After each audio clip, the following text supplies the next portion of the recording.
لە ناحەی شۆڕش گەڕەشی قادرکەرمەکانی وێرای دەستخۆشیم بۆ ستافی سەرۆکاتی شارەوانی و تیمی هوەری بە خۆشحاڵیەوە ئەمڕۆ کۆتا ڕۆژی قیرکردنی هەموو ئەو گەڕەکانە بوو کە زیاتر لە 800,000 مەتر قیر بوو.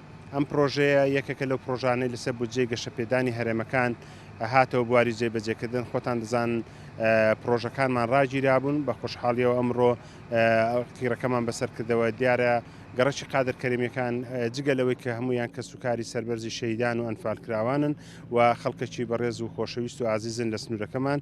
ئەم پرۆژەیە زیاتر لە 4 میلیارد دیناری تێچوو بوو.